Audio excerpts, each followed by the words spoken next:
Hello and welcome to this week's episode of the Dada Show, coming to you from Wama, Africa. I'm your host, Ashiko Mbule. Autism is a devastating and developmental disorder that affects the whole family wide and large.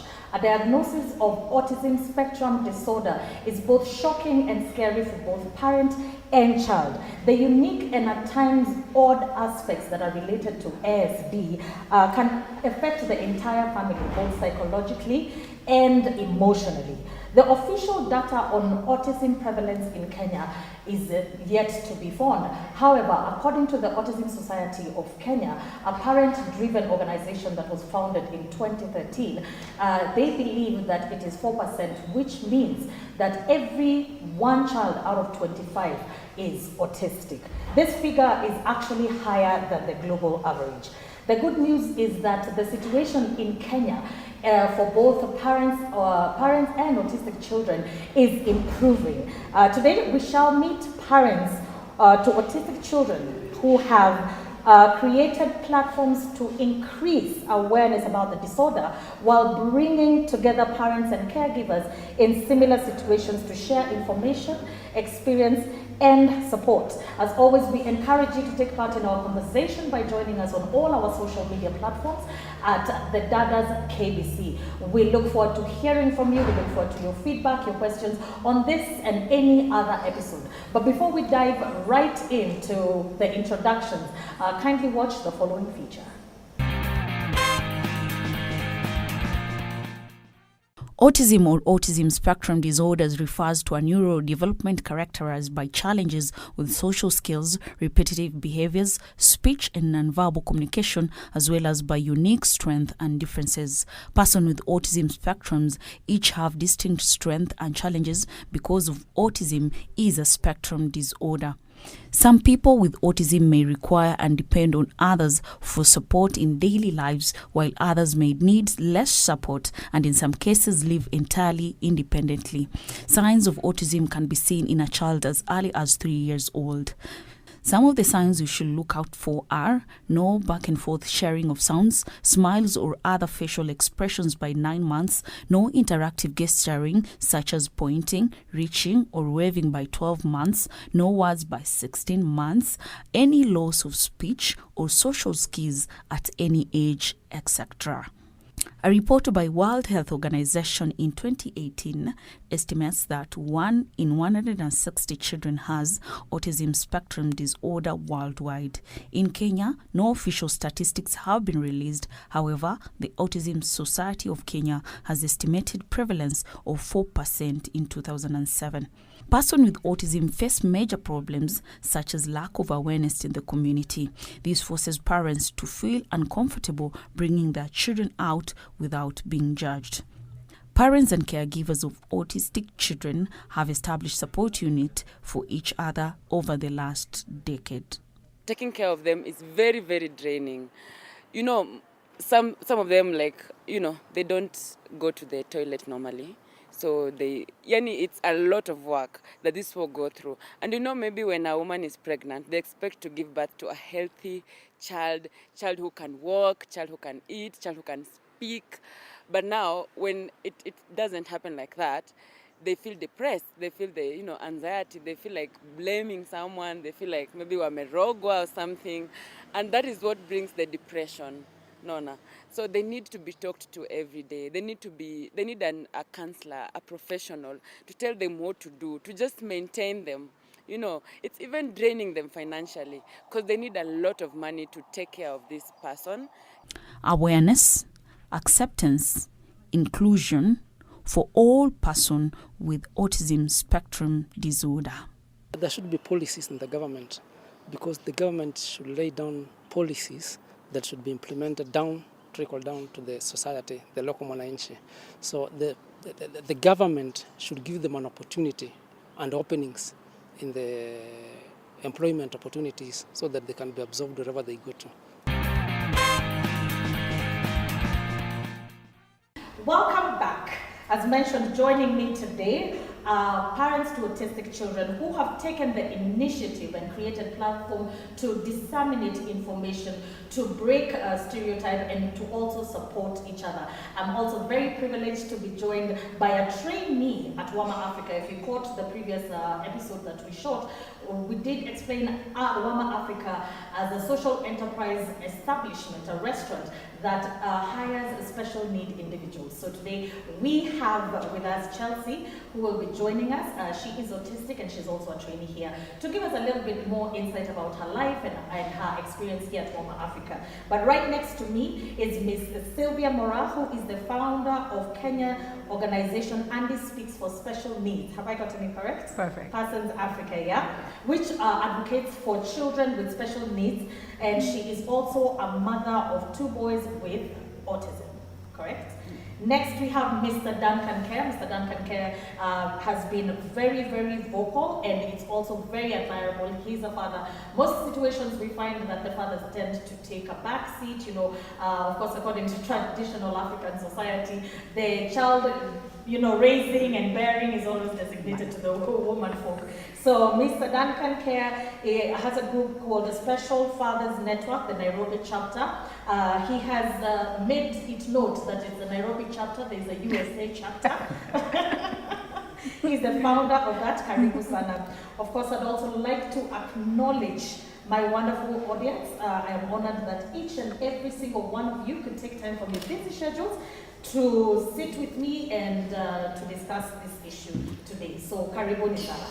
So, to get the ball rolling, I'll start off with a question that I asked during the break, but I also feel like it's also important for the people at home and, you know, our audience, everybody to know.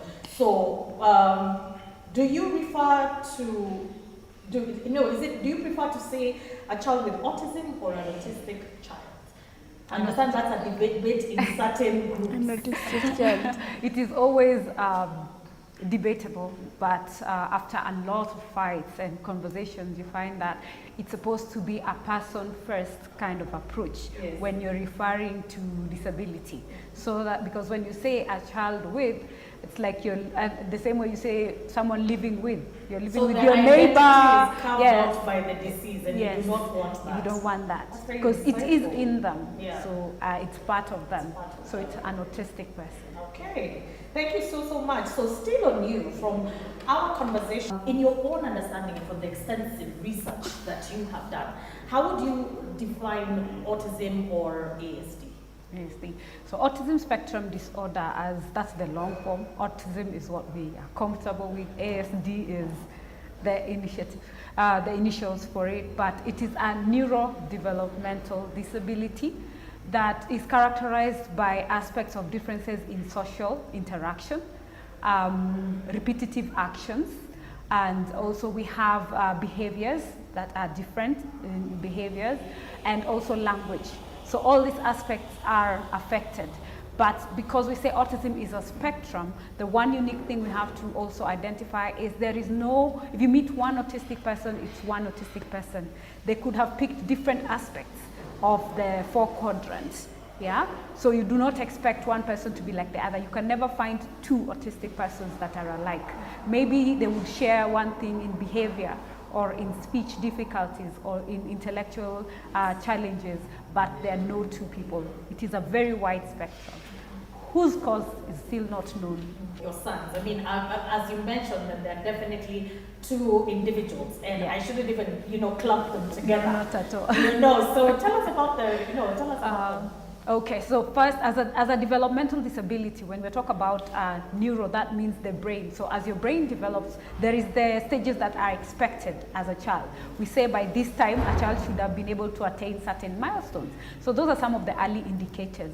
For me, in my case, there was the indicators of growth, which means the neck control was not there. You will find some who don't have eye contact, and you will also find they don't walk, talk like any other child, the timelines that is expected, the typical time that is expected.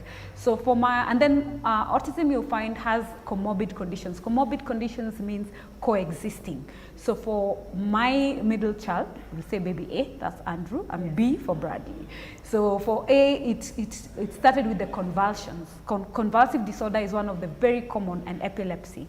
So that's the most common. So it was first when he was a child, he was having a lot of gastro issues because the stomach, the gut, and the system is one of the key things that can point out jaundice, etc. as per the study. And if you look at autistic parents' assessments, you will see the early signs, because autism can come anytime from birth to 5 years. It can come in at any one point. And it, as at now, that awareness that we're trying to look at, we did not find out until he was like 3, when he was not walking, he was not talking. So Andrew spoke at 5. So, but we had the gastro issues, we had convulsions, which were already under medication. So when we did MRI, is when we saw like there was a liquid in your brain. You know, our brain has so many components. Part of it was not fully there. So we gave it 5 years, but still at 5 years, you know, the only thing is like as a parent, you keep holding on to what you're told. And 5 years comes and goes, he spoke at 5, but we're still at 3-letter sentences. So that's A. And then when you look at social interactions, the autistic person's like playing, it's a challenge being with other kids. So he will try, but he would rather be, if we are all here, he would take his comfort item. They get also attached to things. Yes. So he likes fidgeting. It's one of the characteristics, but he fidgets with a stick. So he might, if we put him here, it's a new environment, the first thing he might do is go around, look for a stick. Yes. That's the only time he will be able to sit calm, because you see that calms them down. So these are behaviors that we see, but it is their way of regulating the environment for them to be comfortable. Now, when we come to Bradley, who's, like we said, it's not linear. You can say high, low, but it's not as severe. And he has more of ADD, that is attention deficit. That means, you see that child that they cannot sit, they cannot do this for more than 5 minutes. They want to do this, they want to do that. Back in the days, we used to be told, watukutu, you know? You know, that child, hey, houski, you're not settling that. So he's more that characteristic. But also he spoke at 3, but he's more social. He'll come here, everyone is my friend, he wants to take care of everybody. So you see, it's a spectrum, but they're 2 totally different individuals. And for him, when he started talking at 3, it took a while, but now when he's 10, he can speak English, Swahili. And the funny thing is, I saw Andrew was self-teaching Chinese, watching Chinese, and he started repeating. Wow. And now you wonder, like, so should we put Chinese fully so that he can fully, you know, then, yeah. But you see some of these things, they can start and stop. Yeah. So it's a bit of a challenge. You learn with every phase. It's a new thing that you're discovering. Wow. Yeah. Oh gosh, I can listen to. I love the fact that you're very knowledgeable about this. I mean, if someone met you for the first time or was hearing, it would be sure, Sylvia has like a medical background or something. Oh, yeah. So, you know, so I do have to commend the fact that you have immersed yourself in this particular disorder so that you can be able to create an environment that is suitable for your young ones. So over to you, Duncan. You have an autistic son. How old was, I know what Sylvia already mentioned, so the idea is to just pick out, you know, because they're all different. How old was your son when he was diagnosed? And how did you start noticing? What were the telltale signs for you to feel there's something that, you know, is a bit different? So, yeah, so for me, my son, it was at age 3. And one of the major things that we realized is sleep. So because of the hyperactiveness, they rarely sleep well. So I would go to work looking like a zombie. Another thing that we caught is Luca would place an object at a certain degree, at a certain angle, and if you move it even 1 degree either side, he will notice, and it will make him have a meltdown. Okay. He was fascinated with forks and how forks interlock with each other. So the house looked like Game of Thrones. Yes. And in fact, that is, we went for a birthday party and a lady asked us, do you guys know that your child is special? Like he's almost like a genius. So like, he's a child, you can't tell at this age. It's like, where are the rest of the children? They're in the bouncing castle, they're getting their faces painted. It's like, where's your son? your son is touching stones and feeling the edges of the stone to get the texture. He's holding foxes and he's just fascinated with what is happening around him. At this point, he was 3 years old. Yes. Wow. So at that point, we were like, okay, well, let's go for a checkup. And our worst fears were confirmed that he's autistic. But it answered a lot of questions. And I remember the doctor asking us, do you need time as a couple? I give you the room, you process it. And we were like, no. He was like, you're the first couple I've seen in many years who are still smiling after a diagnosis. But for us, it is because we understood. We now could relate with everything that he does. And for as Sylvia was saying, we become, as parents raising kids with autism, you start becoming a doctor in yourself. No offense to doctors, but like you start noticing. So recently, a few weeks ago, we also noticed my daughter has some traits which might mean she's autistic. And true to fact, when we took her for her diagnosis, it was confirmed. So now I'm raising two. And for my daughter, she's an albino. So she has albinism and autism. But albinism, I tell people, it's just your skin is It's just a pigment, yeah. yes. So we noticed she was walking around like a ballerina, and she was running on her toes and flapping, and also very particular about her food, her environment, and so by the time we were going for the diagnosis, we already knew. Yeah, so it was just a confirmation. Yeah. Well, I mean, I must say there's definitely some freedom and some power with knowledge and knowing, as opposed to sort of just taking a stab in the dark. Yes. So at least you can be able to prepare and see what comes next. So moving on. Hi, Chelsea. Hi. How are you? Fine. I'm so happy that you're joining me here today. Yes. And I think everybody's very excited to hear from you, yeah? So what do you do here at WAMA, because you're a trainee? I am a trainee at the barista. Yes, and a barista. Yes. Yes. So what do you enjoy the most about being here at WAMA? I enjoy making tea for the customers. Do you enjoy serving the customers? Yes. Oh, that's nice. That's wonderful. Thank you so much, Chelsea. We'll come back to you in a little bit. So, Sylvia, so we've touched a little bit about when they start communicating. You mentioned sometimes it's 3 years, 5 years. Is there a specific form of communication? How do they communicate to you? Okay. With the spectrum being so wide, you have those who are verbal, non-verbal, those who are, let me just be complex, Asperger's syndromes are the geniuses, the ones who can communicate, look totally normal, but then there are other characteristics. Then there are those who are partially verbal. So in autism, we have something called selective mutism also, where they say that there are times someone will talk, there are times they will just not talk. So the challenge with the very non-verbal is they don't all start talking at the same time. Like I said, one started at 5, the other one started at 3. And speech therapy is important. But now you will find a child who cannot. One of the characteristics you'll find also when it comes to speech and language, because those are two different things. There's speech and there's language. So if, as a parent, you have a choice of starting with sign language. But remember, it's a brain development disorder. So complex things might not really work for them. Yeah. So we have an option of using picture exchange, where if I'm telling them this is water, I introduce a photo that will relate so they understand. So when they want to communicate, you can have a corner where if it's something that I want, I can go there, pick it, and then show you that. Yes. But the most human default communication they will have is called by guiding.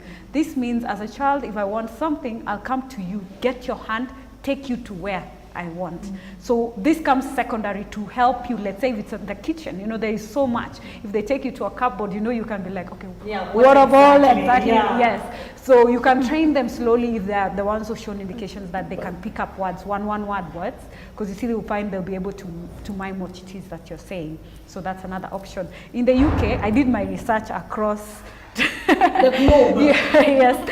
So in the UK, what I found, like in school, they have something they call Macton, where they bring sign language plus picture exchange and actual speech. So you find, and they involve the family, and that's something we are lacking here, where you find that as a parent, whatever is in school is also at home. This is to save them from the fact that when I'm in school, I can communicate. When I come home, I'm so frustrated. Continuity. Yes. And of course, considering that, they're communicating in their own language. Their own way, yeah. So of course, that would also reduce the frustration that they would get. Because they're getting heard in school, but they're not getting heard at home, which is of course very crucial to them. Yes. So, Kea, what therapy has made the most difference to you? Sylvia will tell you the costs involved, because you have to do speech therapy, occupational therapy.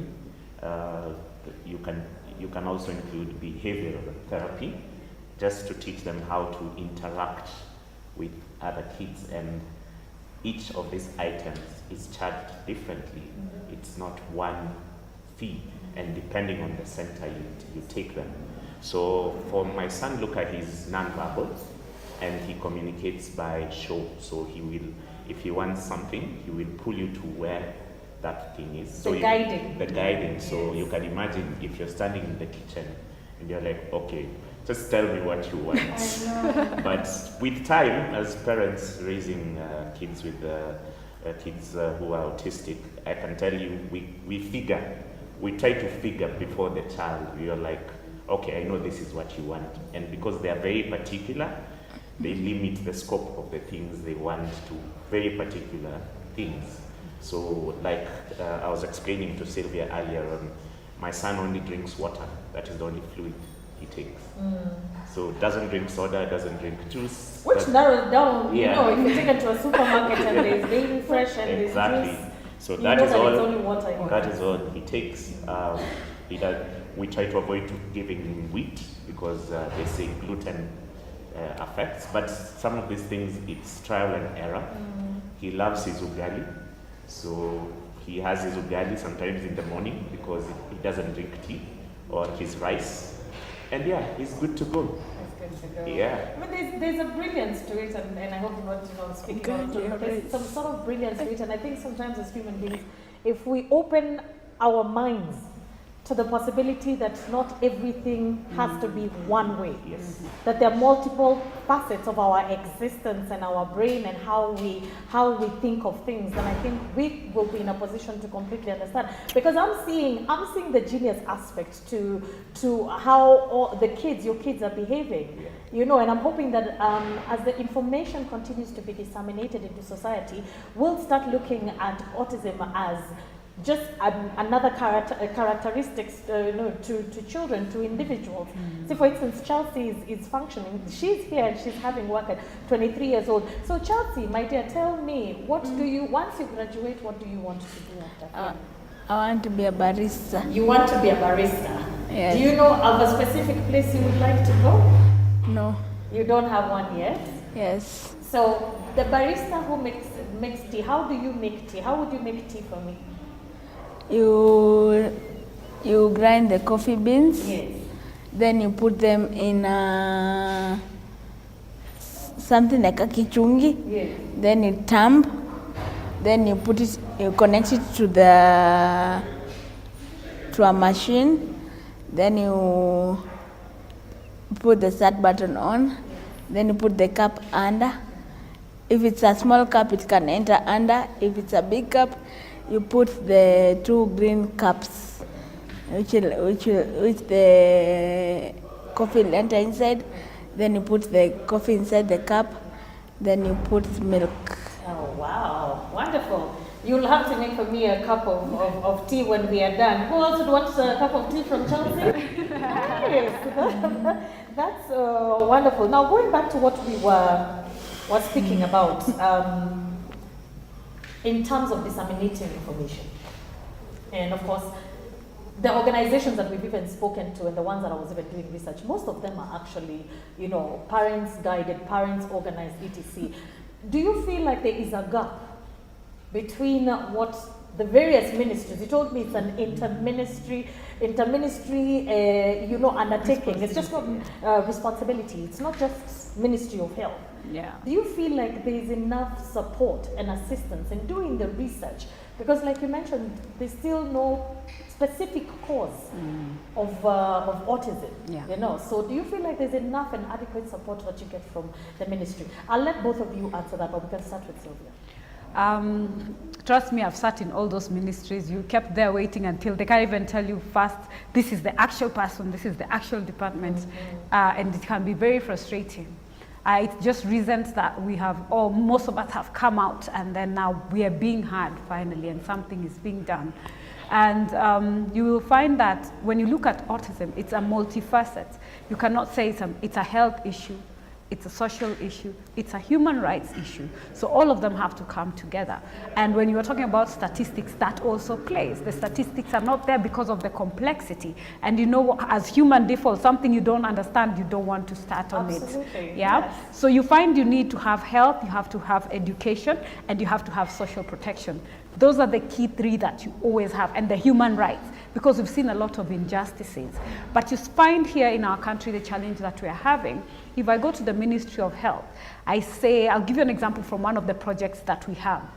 We come together, we raise the funds, we say, okay, for us who understand our children, a special unit requires therapy, like he says, it's a lot of money, it's time. You think we'll have our jobs if we are supposed to do the 3 times a week that we're supposed to, I'll be forever out. And that's why you find also the economic angle of it, parents being affected because they can't retain their jobs, or you're reduced to menial jobs that you can run and come back. They don't take too much time, yes. Exactly. So health, in terms of if I have convulsions, I need medication. Most of our kids are on medication, be it supplements, be it for the anticonvulsants. And you find in the neurodiverse space, you will find that those who have other conditions like their eyes, or you need, if it's flat-footed, you need corrections for that. And if you're going to school, if you don't do occupational therapy, that child will not be able to settle in school. Yes. So that means a Ministry of Education, Ministry of Health need to work together.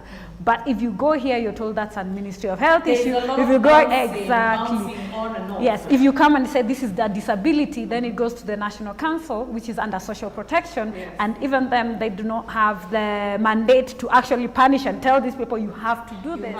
So you see, you find that synergy is not there. And we are hoping that soon and very soon, thank God we have a new government, that something can actually finally get done. And then we will be able to have them see how this can work for all the different ministries so that we can have better services for our children. Well, which is good. So this is a call to task, to the government of the day, quite literally, that this is something that is here with us. Autism, I think the first case must have been diagnosed over 70 years ago. So if it has been happening and all the organizations are currently being run by parents, what is the government going to do about it? You know, the incumbent government, what are they planning to do about it? How are they going to fill those shoes? Well, shoes that have never been filled by any governmental bodies. How are we going to try and assist in a situation, in a condition that is here to stay? You know, so we're going to take a small break, and then we'll pick up the questions when we come back. So we'll see you in a bit.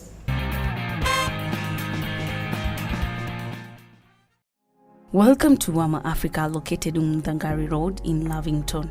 Wama is a social enterprise restaurant, bar, and function space which trains young adults living with disability and special needs. Wama is open for breakfast, lunch, and dinner from 8 a.m. till late, 7 days a week. Walk-ins are welcome.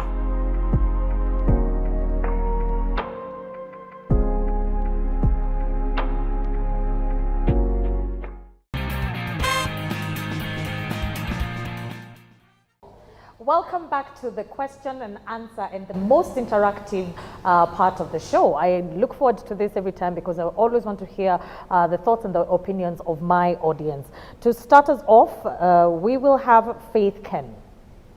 Oh, thank you, Ashiko. My name is Faith Ken, and my question goes to Sylvia. First, I'll start by congratulating you for the nice work you've done. So my question is, how do you balance running the organization and plus your kids, you as a mom, and also you as a person, you have also your life? How do you manage the both of them? Then another question goes to both of you. Being that you have autistic kids, how do you feel while interacting with other parents? And does they treat your kids like special kids? Or like what type of interaction do you have when you meet your fellow parents with other kids who are not special? Thank Thank you. So first of all, work-life balance is important. The organization is not my main job, but it will become my main job. My actual career is I'm a graphic designer and a brand consultant. So planning is key, and support system is another thing. And the thing with autistic kids, once you have them in a routine, they thrive. You have to have a routine. I wake up, I do this, I do this. So they're in school right now, so I can run around. So I set my meetings aligning that I will drop them to school, and then I'll do my meetings, I'll pick them by 4. I continue, my day ends at midnight. So every part of my day is a section of which personality I am, because there are all other also responsibilities that I have. I am Miss Africa, I sit in the National Council Board, we have activities that we run to support other parents. So long as you plan yourself, that is very sufficient, you'll be able to. Yeah. Thank you so much. That's well put, Sylvia. So it's just the key is in the routine planning, support system is also very important. Routine, planning, support system. Delegation.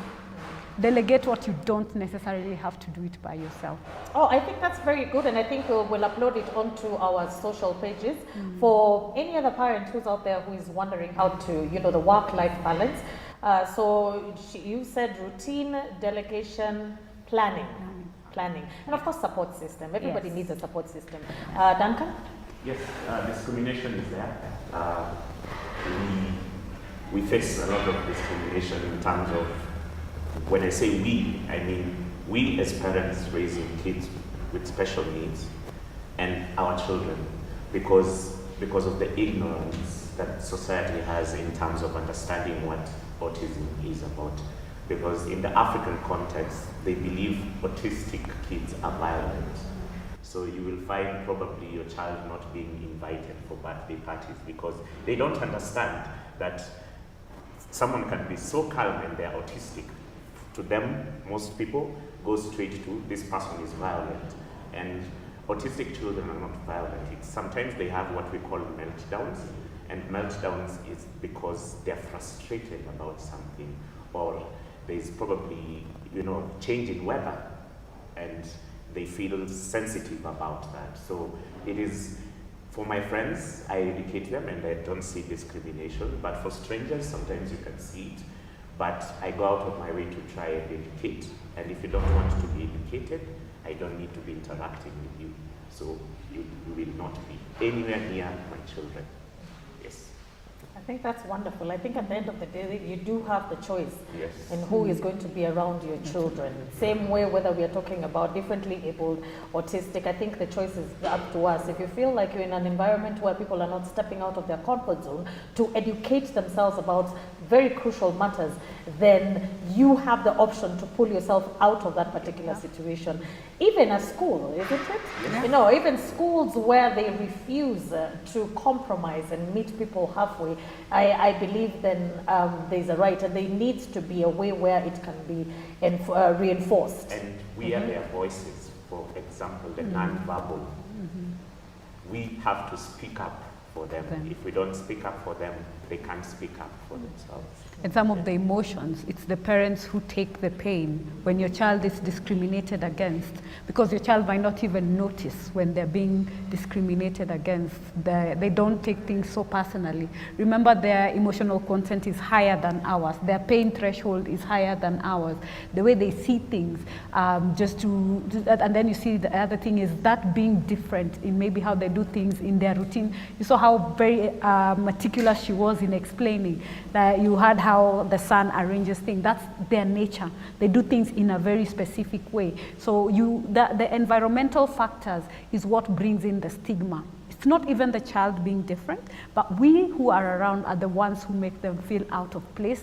We are the ones who accentuate that the environment is actually not comfortable for them. So it's about the society accepting. Why should they adapt to us while they're the fewer population, while we can be able to adopt and accommodate them? So the ball is back to the society and the community to embrace difference and take it up. Thank you so much, Sylvia. I don't even feel like there's anything else I can add to that. That is so well put.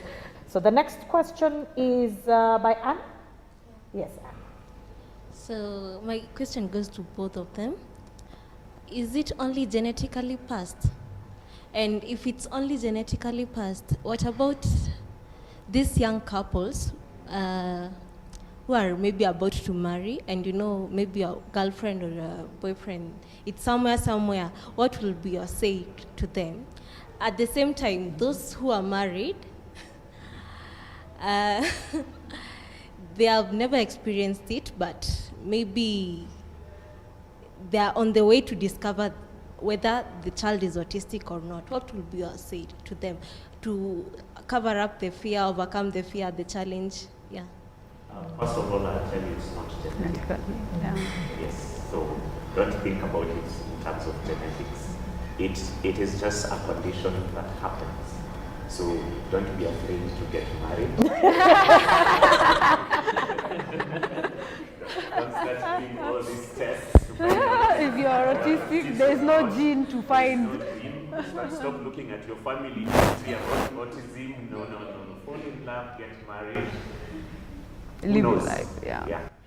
Just to top on that, when it comes to genetics, actually Aga Khan University is doing research on that. But genetics is one of the many hypotheses that are currently existing on the causes of autism. We have that, we have vaccine, we have those who say because of CS, there are those who are talking about age of the parent. But all these are things people are assuming, but there is no scientifically proven way to say that this is actually it. Yeah, so it is something that is across board. And the other question about marriage, like he said, even if let's say for me, I have my kids who are autistic, there is no written that if I give birth, my firstborn is not autistic, it's just the other two. If you ask me as a parent, the only correlation is I had difficulty in pregnancy during the last time. And it can happen during pregnancy, it can be in you, it is triggered by something else.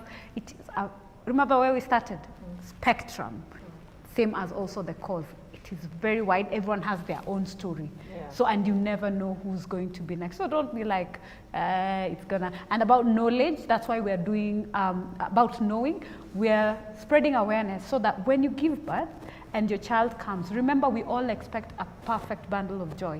But if God gives you this child, love them for who they are and not what you expected them to be. Sure. The only way you'll be able to accept and love them for who they are. Wow, that's quite, to just emphasize, I have a 14-year-old and a 7-year-old who are absolutely normal. I like the fact that you use the word normal, and I think it's good so that we can bust the normal. Who says bust some of those myths, because and I don't want to turn around and become Ashiko the philosopher, because I do believe sometimes normalcy is very relative. Okay, yeah. What works for you may not work for me. Yeah. I think it's always about perception. How do you view things? What is your outlook on certain matters?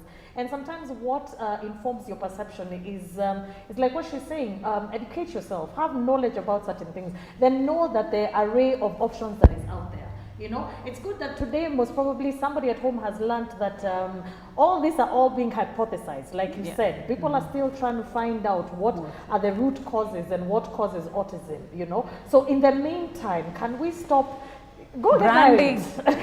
No, let me give you an interesting fact. The bias, the stereotype needs to stop. You know, if I drink from the same cup as this person, if I you can transfer it can be transferable, because and I do like that question, because many may not come out and say it, you know, but it is something that is lingering in the back of their minds. Because now I'm being, Mr. is trying to talk to me and he has an autistic brother. Yuko siwezi enda. Yuko sijui tutachinja ng'ombe ngapi. Yuko siwezi enda. No. Yeah, so culture obviously plays a big role, society plays a big role, but the big demystifier obviously is education. Educate yourself. There are resources all over the place that can be able to help you. So let us move on. The next question was coming from Pauline. Thank you, Ashiko. So I wanted to ask both of you, are there programs that help parents with autistic children in rural areas and those from the ghetto that cannot afford therapies? Mm-hmm. Yeah. That's a good question. Okay. Well, that's a difficult question, because I'm in an urban area, and I don't want to say they're not there, but if they're there, they're very few. And as we started this conversation, we say these are parent-led initiatives. So, and there's so many, I mean, I don't know how many WhatsApp groups of parents raising kids, not only with autism, with other special needs, because my group is not of dads raising kids with autism. I'm not sure, and I don't want to blabber about something I'm not sure, but I can assure you there's someone somewhere who's doing something, and God bless them, and may their cup be filled. Depending on which slum, if someone has a question, you can reach out to us as Andy Speaks. We can direct you to where you can get the closest support system on ground for you. Because you find that when you're helping and intervening, like I said, it's multifaceted. So it depends which organization is helping in what ways. There are those ones that go to the ground and set up a therapy center for free. All right, and there are those ones who will have, like Special Olympics will come and give therapies to train the parents to be able to do it at home. So there are different approaches that different organizations use so that they are able to support the guys on ground. Yeah. If we can pick some information from their own stories, and that was primarily the reason why we got the parents and not the professional per se, because people who are living in the compound and living in the vicinity and living in the same house. So like she said, it's a very broad spectrum. However, there are certain similarities that are shared.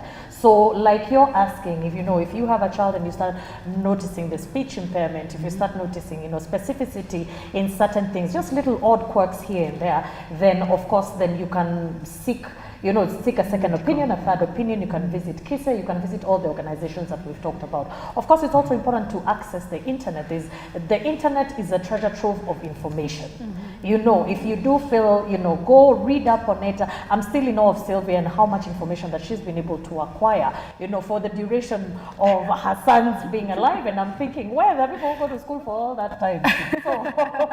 So we're going to have the next question, and then we will close up with Adam.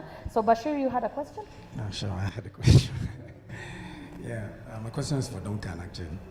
Yeah, so it's quite impressive because I listened to how he's been able to talk about, especially when he had situation with the second child that I listened to. That's quite impressive. But my question really is, when you said strangers with ignorance, that's where I'm going. Sometimes you're in a situation. Yeah, friends you can manage, but strangers, how then do you deal? You see, your child is attached to a stranger in this circumstance, and at the same time, quite well that stranger is ignorant of the fact that a meltdown, for instance, is going on. So how do you maintain that sort of delicate balance? Yeah, thank you, Bashir. I think it's also really good if you even expand on the stranger bit and even talk about the caregivers. Some of the nannies, if you take a child to, during the holidays, ushago, akienda, how would you approach something like that? So you have to be deliberate. So you have to be deliberate in terms of informing. So for me, unlike other African or Kenyan men, when nannies are being hired, I sit down and interview them with my wife.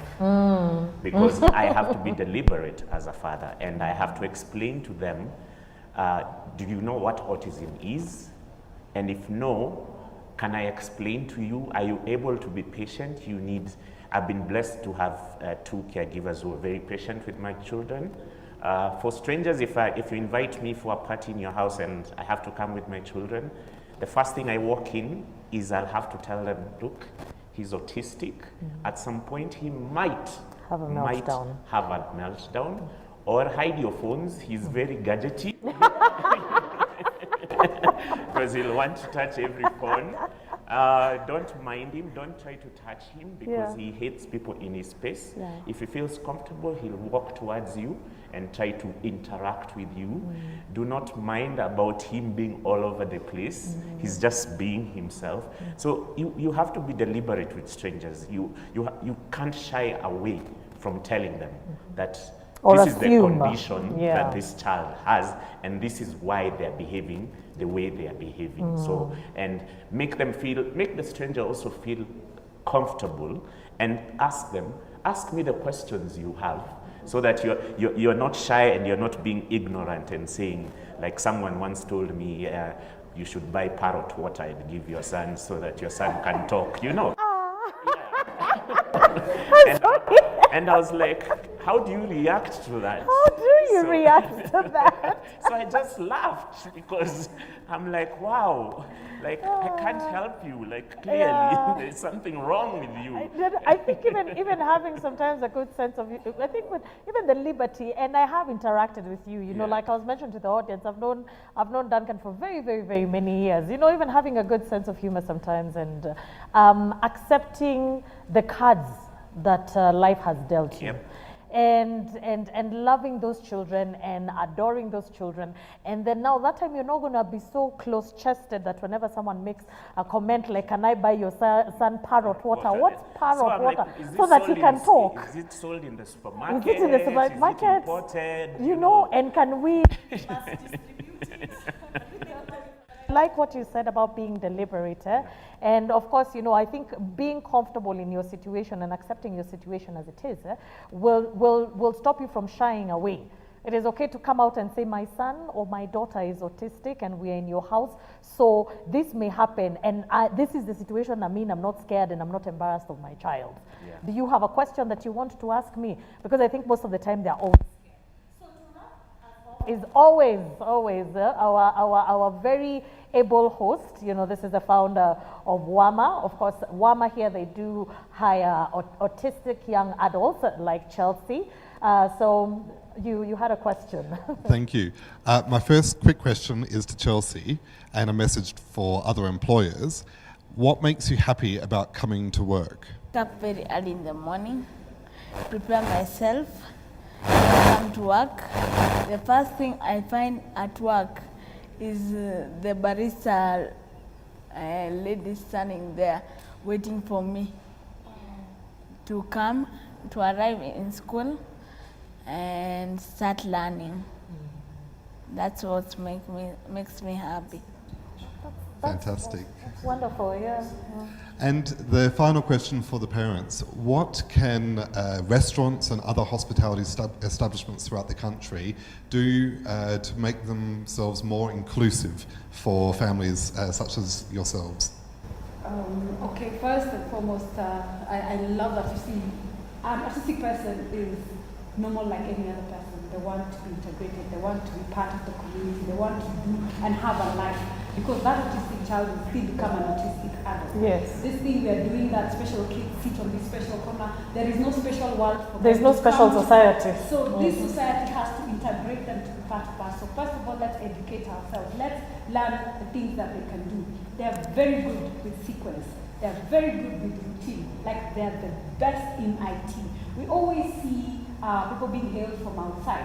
But why are they getting to the point at which they are? But if you look like the boy who was blind and very vocal. I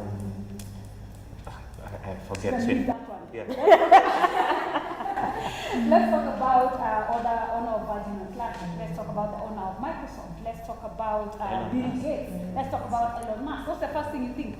Very wealthy. What's one thing that nobody knows? They are all autistic. Yes. But they're autistic, including Sheldon of Big Bang Theory. Exactly. Bill Gates but they is are autistic. thriving in their space because they were given accommodation was made, and they were given a chance to do what they're very good at. Yes. And once employers realize that, and for us even as parents, because it starts from us as parents, when we accept them, we create the opportunities. Because I had an option of locking myself and saying, oh my God, I'm doomed, and that's the end of it. But if you can't give your child that chance, if they're doing this, they don't like it, they're not getting it, move to the next. God cannot be unfair. All of them have that special thing that they can do. Find that. Then, for the employers, just give them a chance. Don't focus on the label. Focus on the able. That's one of my favorite sayings. So don't judge me because there is a lady who says she went for an interview. She was shortlisted. But the minute she walked in, the anxiety kicked in because it's part of it. And she said, apologies, I'm autistic. And that was how she was struck off the list. Yes, she was the best candidate. So let's stop branding and judging. Give an opportunity. Make the environment comfortable. If the light is too much, dim it. If I like look at my things facing north, face my things, you know, you make them comfortable and then give you the best service ever. I think that's also really good, especially for the patrons. If the patrons are coming and you notice that somebody is autistic, if Luca is going to come and take people's phones and, just put the phones away, let's be accommodating. I think what what any single patron would want when they're frequenting a joint or whatever. They would want a place that is inclusive. They would want a place that is not going to be quick to judge. If you do see a child having a meltdown, you know, for instance, you see here you sort of have it covered because, you know, you really do understand the spectrum. But in other places, if a child is having a meltdown, you'll see the other patrons, you know, sneering and making faces and doing all of that. At the end of the day, we all need to have a lot of tolerance for each other, including establishment owners. Because like Sylvia said, these kids are not going to be locked out, and these kids are not going to remain kids forever. They will grow and they will become adults, and they're still very functional members of society. So when we are looking at establishment, hotels, clubs, whatever, all these places that are, you know, social places, you know, educate the staff. Let the staff know that not everybody is going to be the same. People are going to be different. And when you find that the table has been arranged in a certain manner, don't run back to the supervisor and say, kuko na mteja number 14, mimi sielewi nika ayuko, huyo ayuko kabisa. No. So we need to practice tolerance. I'm going to end the show there. It has been a wonderful, very, very insightful show. And I would like Chelsea, who is my panel guest over here and a trainee here at WAMA. She's also autistic, but that is not her brand. She is an individual and she's very capable. So I'm going to give her the highest honors today by closing my show. So Chelsea. Thank you all of you for watching WAMA, Dada at WAMA. Thank you so much. Need I say more? She's taking my job.